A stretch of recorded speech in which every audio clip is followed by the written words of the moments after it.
Welcome back. This episode is going to be a little bit different to what you're used to.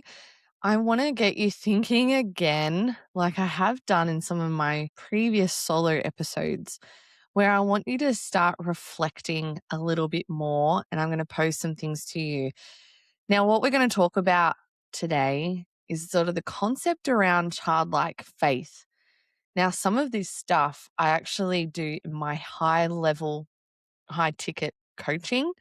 And I'm going to touch on a glimpse of it with you today because I feel like this is something that's really important and it actually changed my life in terms of the foundations on how I viewed faith.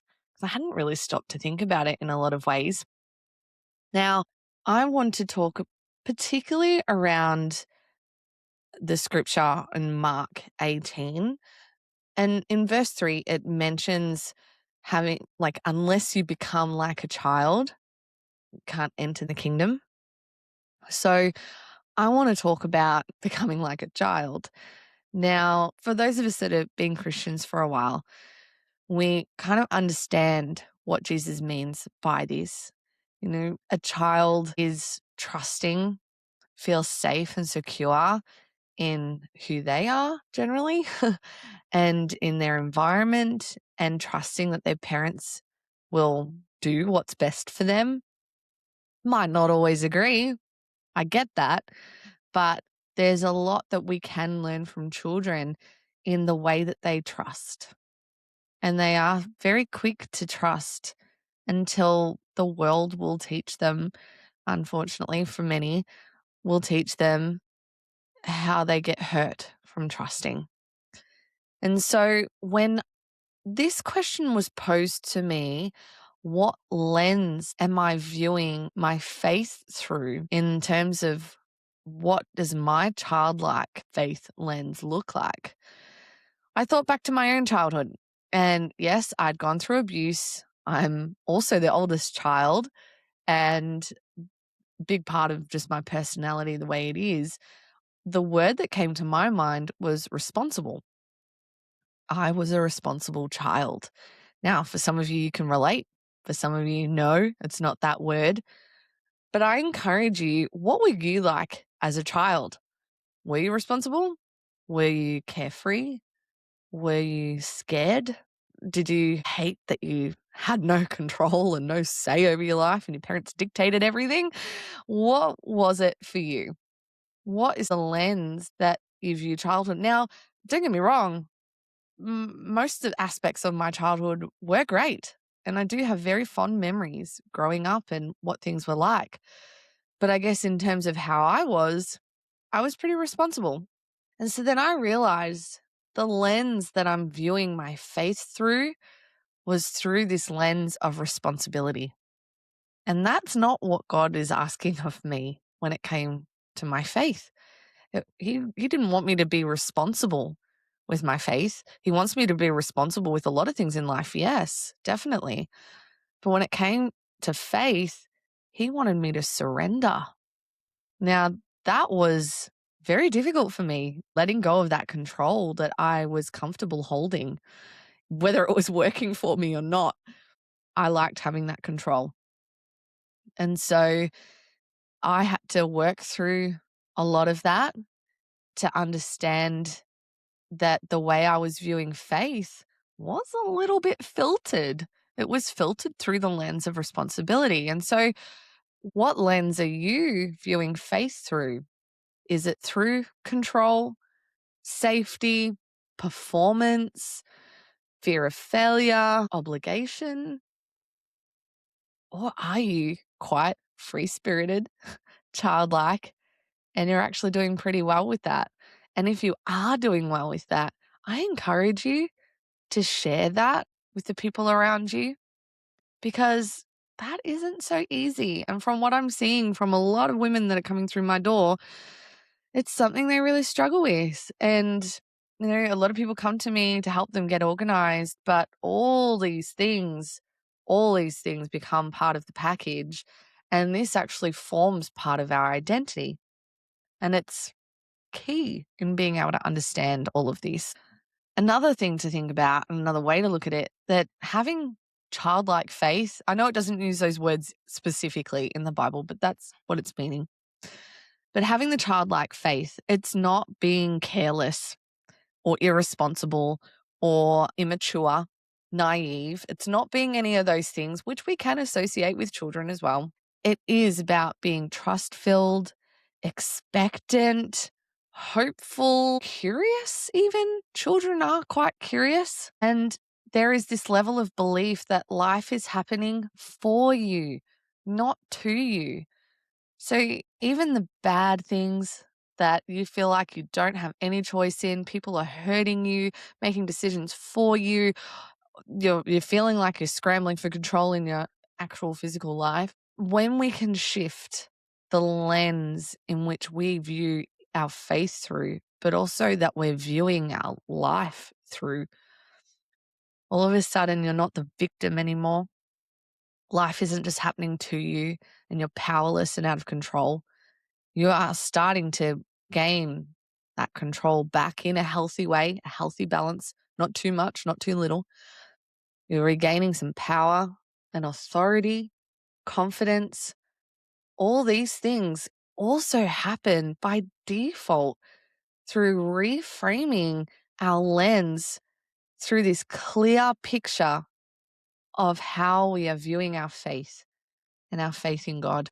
So, apart from the main question of what lens are you viewing your faith through, I also want to pose this question to you. Are you striving to prove something? This tends to go hand in hand with how we're viewing our life and our faith. There is this element for a lot of people that there is something they're trying to prove to someone or something. And then I guess another question I could ask you is, are you trying to hold everything together because you don't believe he will? You actually feel like with your finances, for example, you are scraping by week to week. Cost of living has hurt you and your family, and you are doing everything in your power to put food on the table, keep the roof over your head, keep life as normal as possible, but you feel yourself drowning. And the way that you're viewing your faith is when your back is against the wall and you literally have no other choice because there is no money in the account to now pay the next bill. And so now you're going, okay, God, I'm trusting that you'll provide. Is that what's happening here? That was me. That was definitely me. So I'm being honest here. I was also viewing faith with my back against the wall. And that's not how he wants us to view it. He wants us to not come from this angle of, all right, I've got no more choices. Now I give it to you. This reactive, helpless, defeated point of view. That's just not his intention. When we can actually actively choose to trust in him, that he will provide because his provision is endless. When we're trusting him for that, even if our back's against the wall or not, when our heart posture is one of, you are good, I know you'll come through. I have no idea how you're going to do it. I've really got no idea, but I know you're going to come through. It changes things. Now, I help people with their budgets. I budget myself, and I had budgeted for many years. And there were still times where, and even in starting this business, where it's like, I don't know where the next money's coming from, and that's stressing me out. But even through this, I've had to learn to go, you know what? God's got me. I'm still here. My business is still here. I'm still serving people. I'm still growing and still moving forward. And it's okay. You know, we're still here. We're still in our house. There's still food on the table.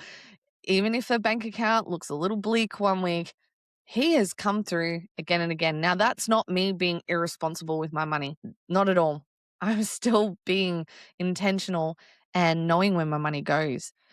But there is this level of faith that is unlocked since getting my lens aligned with the way that God is actually asking of me to view all of this. There has just been this unlocking of provision that has happened because now I'm aligned with what he's actually asking of me. I'm letting go of that control. I've stopped white knuckling it.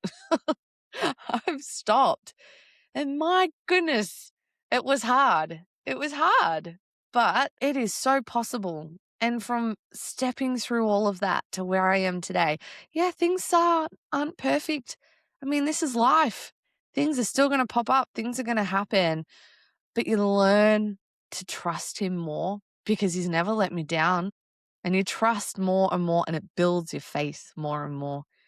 And then you continue to come in and step in from this place of being proactive and intentional and purposeful instead of just reacting and out of fear. So I'm going to keep it short with you on this one because I don't feel like I need to say much more other than challenge you on the lens that you're viewing your faith through and go back to your childhood, maybe how you viewed things. And I also want to say, there might be things that you as a child, you learnt to suppress, you learnt to change so you could grow up into the mature adult that you are. But maybe some of that got squashed out of you that God actually wants you to maybe tap into a bit again, to be that childlike person that he's asking. Now, when I posed this to someone recently, the light bulb went off for her. And she said, in my childhood, I was always told I'm too much. I'm too loud. I'm too full on. I'm too intense. I'm too much. I am just too much. And so I learned to suppress all these parts of me. And she was an outgoing person, all of that. And she learned to suppress to fit into this mold that society thought was acceptable, family thought was acceptable, all of that. And when we had this discussion and we talked about, maybe there's parts of you as a child that you learnt to suppress and change and shift and had things trained out of you that God actually put in you to be who you are. That was a huge release for her and a lot for her to process and deal with. And perhaps it's the same for you too. God doesn't make mistakes.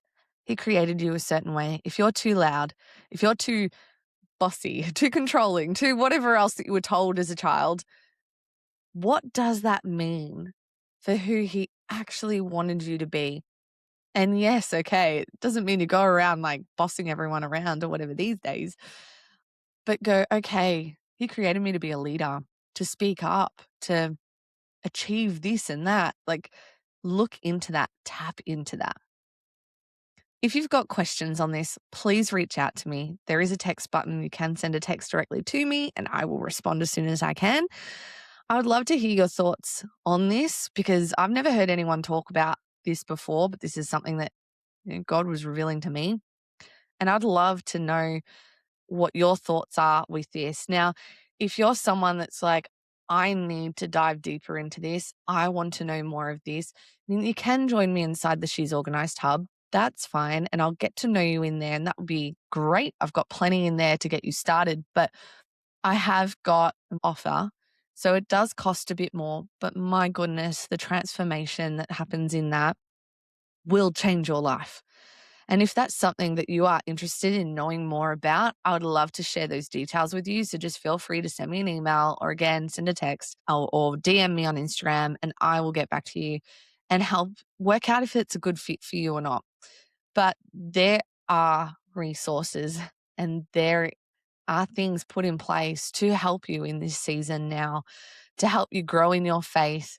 And yes, you might come through the door here in trying to get more organized, trying to get a little bit of control back in your life or find a new system, whatever it is. But it goes so much deeper than that. And I would love to be part of it and like to help unlock that for you the same way that many other women have trusted me as well. So I'd love to hear your thoughts on this and I look forward to talking to you again next week.